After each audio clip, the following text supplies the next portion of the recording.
So guys welcome back to our channel. അപ്പോൾ ഞാനിവിടെ Russian Deadpool and Wolverine ഓരോ ദിവസം കഴിയുന്തോറും പടത്തിന് കയറിക്കൊണ്ടിരിക്കുന്ന ഹൈപ്പിനെ പറ്റി പറഞ്ഞറിയിക്കേണ്ട ആവശ്യമില്ല. എന്നാൽ അന്ത റേഞ്ചിൽ ഒരു സൈഡിൽ കൂടെ പടത്തിന് ഹൈപ്പ് കയറുന്നുണ്ടെങ്കിലും മാർവലിൻ്റെ ഒരു പോളിസി എന്തായാലും നൈസാണ്. നല്ല റേഞ്ചിൽ ഓളം ഉണ്ടാക്കാൻ കെൽപ്പുള്ള ഒരു പടം കൈ കിട്ടുമ്പോൾ ഓവർ എക്സൈറ്റഡ് ആയിട്ട് കണ്ടതും കേട്ടത് എല്ലാം അങ്ങ് പ്രൊമോ മെറ്റീരിയൽസ് ആയിട്ട് പുറത്ത് വിടാതെ കൃത്യമായിട്ട് എവിടെയൊക്കെ എന്തൊക്കെ എങ്ങനെ പ്രൊമോട്ട് ചെയ്യണമെന്ന് കൃത്യമായിട്ട് അറിയുന്ന രീതിയിലാണ് മാർവൽ പടത്തിൻ്റെ ഒരു പ്രൊമോഷൻ രീതി മുമ്പോട്ട് കൊണ്ടുപോകുന്നത്. ഇപ്പോൾ പടത്തിൻ്റെതായിട്ട് ഓൾറെഡി 2 ട്രെയിലറുകൾ ഇറങ്ങിയിട്ടുണ്ടെങ്കിൽ പോലും തിയേറ്ററിൽ ആദ്യമായിട്ട് ഫ്രഷ് ആയിട്ട് കണ്ട് എക്സ്പീരിയൻസ് ചെയ്യേണ്ടതായിട്ടുള്ള ഒരുപാട് കാര്യങ്ങൾ ആ ട്രെയിലറിൽ നിന്ന് ഹൈഡ് ചെയ്ത പോലെയാണ് തോന്നിയിട്ടുള്ളത്. അതെന്തായാലും നൈസായിട്ടുണ്ട്. പക്ഷേ എത്രയൊക്കെ എങ്ങനെയൊക്കെ പിടിച്ചു വയ്ക്കാൻ നോക്കിയാലും ചില കാര്യങ്ങൾ ഇങ്ങനെ നൈസായിട്ട് പുറത്തോട്ട് തന്നെ വരും. വരാനുള്ള വള്ളി അത് വണ്ടി പിടിച്ചായാലും വന്നിരിക്കും. മാർവലിന്റെ പ്രൊഡക്ട്സ് വിൽക്കുന്ന സാസൽ സ്റ്റോഴ്സ് എന്ന് പറഞ്ഞൊരു കമ്പനിയുടെ രൂപത്തിലാണ് ഇപ്പോൾ മാർവലിനെ വള്ളി വന്നിരിക്കുന്നത്. വേറെ ഒന്നുമല്ല, ഡെഡ്പൂൾ പടത്തിന്റെ ഒരു മൊത്തത്തിലുള്ള ഒരു സിനോപ്സിസ് അവരങ്ങനെ നൈസായിട്ട് അങ്ങ് പുറത്ത് വിട്ട്. ആൻഡ് ഇത് പുറത്തിറങ്ങി അപ്പം തന്നെ കെവിൻ ഫീജി എന്തരടെ പണി വെച്ചേക്കുന്നതെന്ന് പറഞ്ഞിട്ട് സാധനം അപ്പം തന്നെ അവരുടെ ഒഫീഷ്യൽ അക്കൗണ്ടിൽ നിന്ന് തൂക്കിയെങ്കിൽ പോലും അപ്പോഴേക്കും ഫാൻസ് എല്ലാം അതിന്റെ സ്ക്രീൻഷോട്ട് എടുത്ത് മൊത്തം ഇന്റർനെറ്റിൽ ട്രെൻഡിങ് ആക്കിയിട്ടുണ്ടായിരുന്നു. ആൻഡ് ഈ സംഭവം നടന്നിട്ട് ഓൾറെഡി കുറച്ച് നാളുകളായിട്ടുണ്ടോ, അതുകൊണ്ട് ഓൾറെഡി എല്ലാവരും ഒരുവിധം എല്ലാവരും അറിഞ്ഞിട്ടുണ്ടാവാൻ സാധ്യതയുണ്ട്. ബട്ട്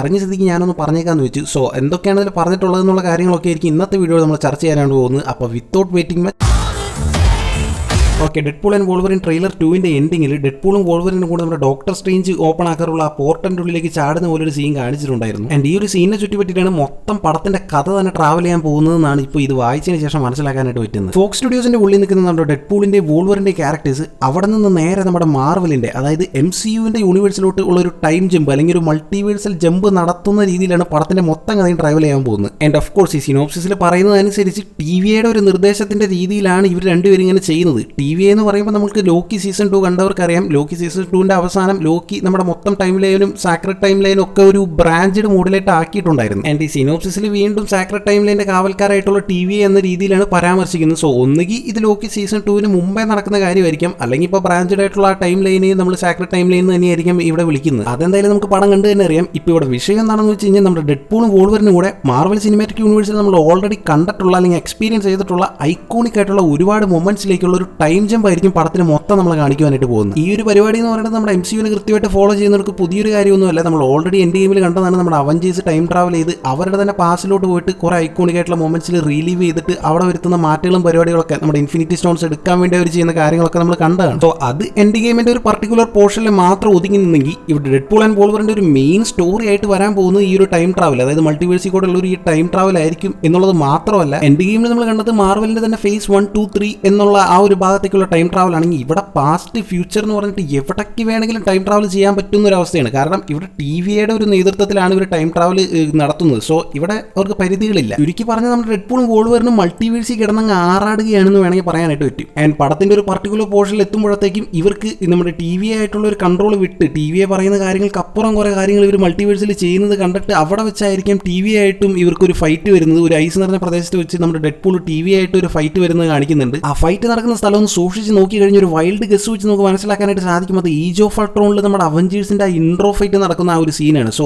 ആ ഒരു ഭാഗത്ത് വെച്ചിട്ടാണ് ഈ ഫൈറ്റ് നടക്കുന്നത്. അങ്ങനെയാണെങ്കിൽ മേ ബി ആ ഫൈറ്റിന്റെ അവസാനം നോക്കിക്കഴിഞ്ഞാൽ നമുക്ക് മനസ്സിലാവും നമ്മുടെ ഹൾക്ക് കൺട്രോൾ വിട്ട് അവിടെ ആകെ മൊത്തം അടിച്ച് തൂഫാനാക്കി കൊണ്ടിരിക്കുന്ന സമയത്ത് നമ്മുടെ ബ്ലാക്ക് വിഡോ ആണ് വന്ന് കൊഞ്ചിച്ച് ഹൾക്കിനെ അങ്ങോട്ട് സമാധാനിപ്പിക്കുന്നത്. സോ ഇവിടെ നമ്മുടെ ഡെഡ്പൂളും വോൾവറിനും കൂടെ ആ ഒരു ഇവന്റ് തടയുകയാണെങ്കിൽ, അതായത് നമ്മുടെ ബ്ലാക്ക് വിഡോ നമ്മുടെ ഹൾക്കിനെ മീറ്റ് ചെയ്യുന്ന ആ ഒരു ഇവന്റ് തടയുകയാണെങ്കിൽ ഹൾക്ക് കൺട്രോൾ വിട്ട് പെരുമാറുന്നത് തുടരുകയും അവിടെ ഒരു വോൾവറിൻ വേഴ്സസ് ഹൾക്ക് ഫൈറ്റ് വരാനൊക്കെ സാധ്യതയുണ്ട്. ആൻഡ് ഈ ഒരു സീൻ മാത്രമല്ല, ഒരുപാട് സീനുകൾ ഇപ്പോൾ ഭയങ്കരമായിട്ടുള്ള ഗസ്സുകളിലൂടെ ഫാൻസ് തന്നെ ഇങ്ങനെ ക്രിയേറ്റ് ചെയ്തുകൊണ്ടിരിക്കുകയാണ്. പടം ഈ ഒരു മോഡിലാണ് പോകാൻ പോകുന്നതെന്ന് അറിഞ്ഞപ്പോൾ മാർവലിലെ തന്നെ ഐക്കോണിക് ആയിട്ടുള്ള മൊമെന്റ്സ് ഫേസ് 1, 2, 3 എടുക്കുകയാണെങ്കിൽ പഞ്ഞമില്ലല്ലോ, ഇഷ്ടം പോലെയുണ്ട്. ഇപ്പോഴത്തെ കാര്യം നമ്മൾ പറയുന്നില്ല. അയൺമാൻ സ്നാപ്പ് ചെയ്യുന്ന സീൻ, തോറിന്റെ വക്കാണ്ട പറപ്പിച്ചുകൊണ്ടുള്ള മാസ് എൻട്രി സീൻ, നമ്മുടെ ക്യാപ്റ്റന്റെ ഹാമർ പോക്കിയിട്ട് താനോസിനെ പഞ്ഞിക്കിടുന്ന സീൻ എന്നൊക്കെ പറഞ്ഞ് ഇഷ്ടം പോലെ സീനുകളുണ്ട്. സോ നല്ല രീതിക്ക് സാധനം വന്നു കഴിഞ്ഞാൽ മാർവലിന്റെ പ്രതാപകാലത്തെ പടങ്ങളിലേക്കുള്ള ഒരു തിരിച്ചുപോക്കും ഒപ്പം തന്നെ നല്ലൊരു സൂപ്പർ ഹീറോ മൂവി നമുക്ക് ഒരുമിച്ച് തന്നെ കിട്ടും. സോ സംഭവം കേൾക്കാനൊക്കെ കുറച്ച് എക്സൈറ്റഡ് ആണ്. എന്നാൽ പോലും കുറച്ച് പേർക്കെങ്കിലും ഒരു ചെറിയ ഡൗട്ട് ഉണ്ടാവാം. ഇങ്ങനെ മൾട്ടിവേഴ്സ് ആറാട്ട് എന്നൊക്കെ പറഞ്ഞ് ഈ മോഡിൽ പടം കൊണ്ടുപോയി ചിലപ്പോൾ അതൊരു ചളമാവാൻ സാധ്യതയില്ലേ. കാരണം നമ്മൾ ഐക്കോണിക് ആയിട്ട് കണ്ടിട്ടുള്ള ഒരുപാട് സീനുകളിൽ അതിലിങ്ങനെ കോമഡിയൊക്കെ കുത്തിക്കയറ്റി കാണിച്ചു കഴിഞ്ഞാൽ അത് അലമ്പാവും എന്നൊരു സംശയം നിൽക്കുന്നുണ്ട്. മൊത്തം ടീമിനെയും പുറകെ നിർത്തിക്കൊണ്ട് ക്യാപ്റ്റൻ മുന്നിൽ നിന്നുകൊണ്ട് അവഞ്ചേഴ്സ് അസംബിൾ എന്ന് പറയുന്ന സീനിൽ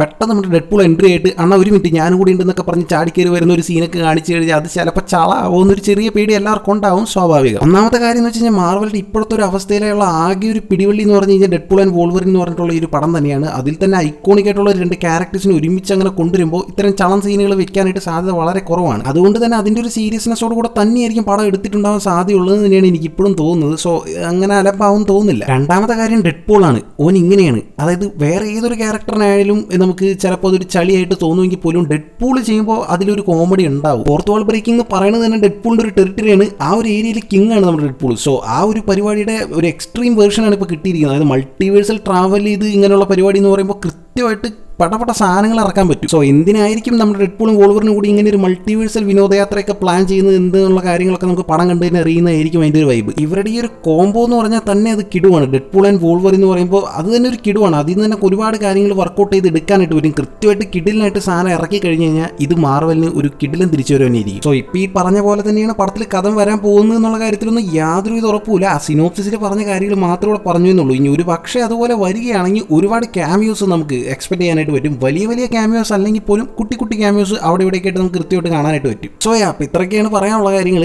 ആൻഡ് പടത്തെ പറ്റിയുള്ള നിങ്ങളുടെ പ്രതീക്ഷകൾ എങ്ങനെയാണെന്നുള്ള കാര്യങ്ങളും അതോടൊപ്പം തന്നെ ഏതൊക്കെ ഐക്കോണിക് മൊമെന്റ്സിൽ എങ്ങനെയൊക്കെ ഇവർ പാർട്ടിസിപ്പേറ്റ് ചെയ്ത് അടിപൊളിയായിരിക്കും എന്നുള്ള കാര്യങ്ങളൊക്കെ ഒന്ന് പറഞ്ഞു കഴിഞ്ഞാൽ നൈസായിരിക്കും. മറ്റൊരു വീഡിയോയിലൂടെ നമുക്ക് എന്തായാലും വീണ്ടും കാണാം.